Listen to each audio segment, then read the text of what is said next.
Pilkada 2017 menjadi sesuatu yang diglorifikasikan sampai hari ini.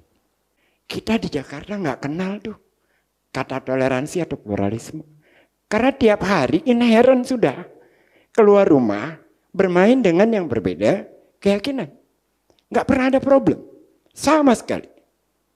Pernah ada gubernur yang non muslim di Jakarta? Pernah. Hengantung namanya. Ada masalah? Tidak. Lalu suasana itu berjalan panjang dan bertahun-tahun. Masuklah Guntur Romli dan kawan-kawan, saya mengatakannya kutip aja silahkan, saya nggak ada masalah.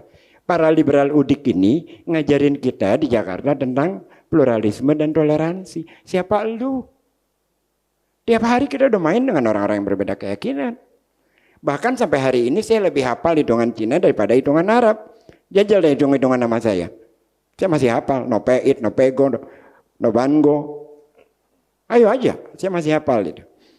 Dan itu suasana yang tiap hari kita temui. Nah, memasuki Pilkada 2017, saya waktu itu pendukung kerasnya Ahok. Kenapa? Karena dia ditolak menjadi gubernur karena dia non-muslim. Saya katakan nggak ada undang-undangnya. Mau siapapun di Republik ini punya hak menjadi bupati, menjadi camat, mau jadi presiden, semua. Nggak ada undang-undang yang melarang itu. Saya melawan.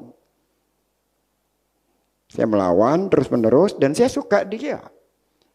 Tidak ada elit di Republik ini melawan DPR, melawan itu. Kan asik nih orang. Kuat gitu loh. Pribadinya kuat, integritasnya kuat. Menjadi contoh lah. Perlahan-lahan saya amati terus-menerus. Tiba-tiba dia katakan, lebih baik gue bakar 2.000 orang untuk nyelamatin 10 juta orang. Saya tanya ke Hasan Nasbi, San, ini ngapain Ahok ngomong-ngomong kayak gini?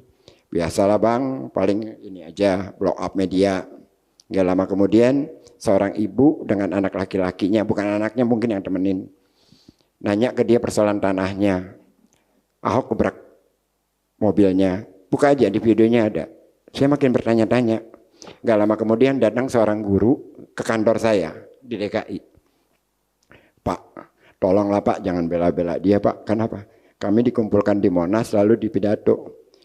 Kalau kalian gak bisa ngajar, saya ganti kalian dengan monyet. Saya tetap saja membela segala perilakunya karena gak ada anak muda di Jakarta, di Indonesia ini yang suka dengan kemapanan. Kita selalu melawan kemapanan. Dan contoh perlawanan kemapanan kita titipkan di Ahok pada saat itu. Jadi saya menitipkan harapan pada dia. Jadi saya tetap berada di depan, walaupun saya Ketua Pemuda Alirsat se-Indonesia sebelumnya. Tentu saja serangan terhadap saya lebih banyak ketimbang kepada orang-orang seperti Rian yang memang ada di belakangnya kan. Gila nih, udah Arab, Islam, dukungnya Ahok, ya habislah gua. Makin hari, kampanyenya mulai makin keras. Itu berawal di 2015 akhir dan 2016 awal. Apa kalimatnya? Lebih baik kafir tapi tidak koruptor daripada muslim tapi koruptor. Saya katakan pada teman-teman, tolong jangan kasar. Ini banyak kalangan Islam yang di tengah seperti gua nggak terlibat hal-hal kayak gitu. Akhirnya marah loh kaum Islam yang di tengah ini. Kan pilkada udah berkali-kali. Kita biasa melihat Foke lawan Adang Dorjatun, gitu kan. Pilpres juga udah berkali-kali. Tolong dong hati-hati, jangan menggunakan isu-isu seperti ini. Lalu mulai lagi, perempuan pakai jilbab dikumpulin, kami Muslim, kami pilih Ahok. Pada saat itu Anies ada di mana? Anies jadi menteri, nggak ada urusannya dengan pilkada DKI. Untuk melawan FPI yang saat itu segelintir, isu yang dibangun isu agama. Dari mana? Dari teman-temannya Ahok. Membawa isu agama itu. Anies terlibat? Tidak. Oke. Pertarungannya adalah teman-teman itu yang merasa moderat, ingin melawannya, tapi mengambil kalimat-kalimat yang generatif. Makin keras pertarungan itu. Di samping Ahoknya sendiri yang terlalu vulgar berbagai pernyataannya. Terakhir saya berhenti mendukung dia ketika seorang perempuan bawa kartu KJP-nya, Pak kami ingin mencairkan uang. Apa yang dikatakan Ahok? Ibu maling. Saya berhenti sudah. Jadi maksud Pak Ges perpecahan itu karena kampanye pluralisme ini di awal. Betul. Nggak bisa dinisbatkan kepada Anies. Anies masih jadi menteri. Buka datanya masih bisa dilacak kok. Itu mulai karena kan sudah mulai masuk kan pemanasan kampanye. Oke.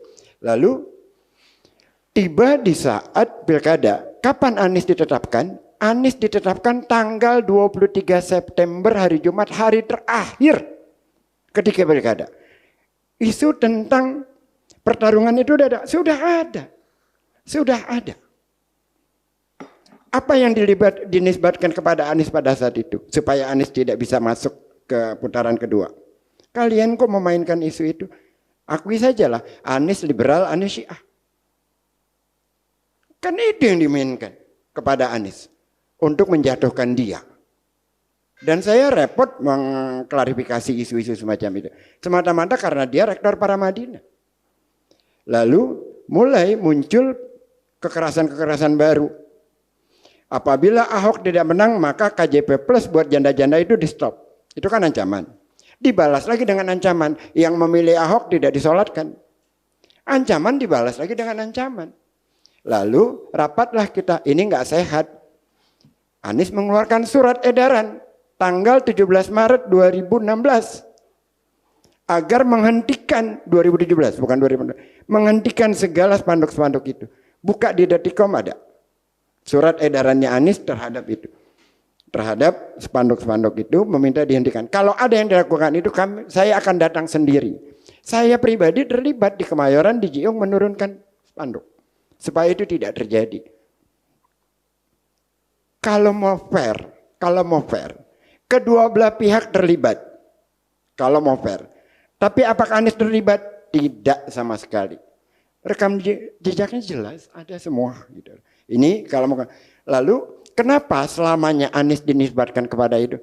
Kalaupun bukan Anies, misalkan AHY yang maju di putaran 2, keberuntungan suara limpahan dari persoalan 212 datangnya ke AHY. Bukan ke Anies. Nggak akan mungkin ke Ahok kan? Iya. Ya, dari awal memang nggak mungkin ke Ahok. Memang